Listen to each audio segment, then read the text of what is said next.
نبی کریم صلی اللہ علیہ وسلم کی تربیت کا ایک طریقہ یہ تھا کہ پہلے غلطی کا احساس دلاتے تھے، پھر نصیحت فرماتے تھے۔ ایک مرتبہ آپ صحابہ کرام رضی اللہ عنہم کی مجلس میں تشریف فرما تھے۔ ایک نوجوان مسجد میں داخل ہوا اور ادھر ادھر دیکھنے لگا، گویا کسی کی تلاش میں ہے۔ اسے رسول اللہ صلی اللہ علیہ وسلم دکھائی دیے۔ وہ آپ کی طرف آیا اور کہنے لگا، یا رسول اللہ، مجھے زنا کی اجازت دیجیے۔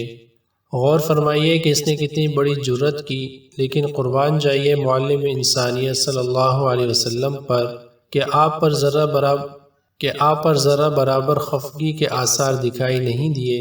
اگر آپ صلی اللہ علیہ وسلم کی جگہ آج کے دور کا کوئی مربی ہوتا تو پتہ نہیں کیا کر گزرتا۔ اس نوجوان کے اس قسم کے سوال پر آپ صلی اللہ علیہ وسلم نے اس کی دینی حالت کو بھانپ لیا کہ یہ دینی اعتبار سے کمزور نوجوان ہے، لیکن اس کے اندر پائے جانے والے ایمان نے اسے اجازت لینے پر آمادہ کیا۔ آپ نے اس نوجوان کو فوری نصیحت نہیں فرمائی، بلکہ پہلے اسے غلطی کا احساس دلایا۔ چنانچہ آپ صلی اللہ علیہ وسلم نے اس نوجوان سے پوچھا کہ کیا تمہیں اپنی والدہ کے ساتھ زنا کیا جانا پسند ہے؟ تو اس نے کہا نہیں۔ تو آپ صلی اللہ علیہ وسلم نے فرمایا، اسی طرح دوسرے لوگ بھی اپنی ماؤں کے لیے پسند نہیں کرتے۔ پھر دریافت کیا، کیا تم اپنی بیٹی کے لیے زنا کو پسند کرتے ہو؟ نوجوان نے کہا نہیں۔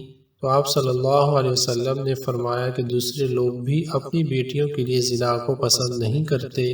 آپ صلی اللہ علیہ وسلم نے پھر پوچھا کہ کیا تم اپنی بیوی یا خالہ کے لیے زنا کو پسند کرتے ہو؟ اس نے کہا نہیں۔ بالآخر آپ صلی اللہ علیہ وسلم نے فرمایا کہ لوگوں کے لیے بھی وہی پسند کرو جو تم اپنے لیے پسند کرتے ہو۔ اس طرح کے سوالات کا مقصد اس کو غلطی کا احساس دلانا تھا۔ جب اس نوجوان کو اپنی غلطی کا ادراک ہو گیا تو آپ صلی اللہ علیہ وسلم نے اس کے سینے پر ہاتھ رکھا اور دعا کی، اے اللہ، اس کے دل کو ہدایت دے، اس کا گناہ معاف کر اور اس کی شرمگاہ کی حفاظت کر۔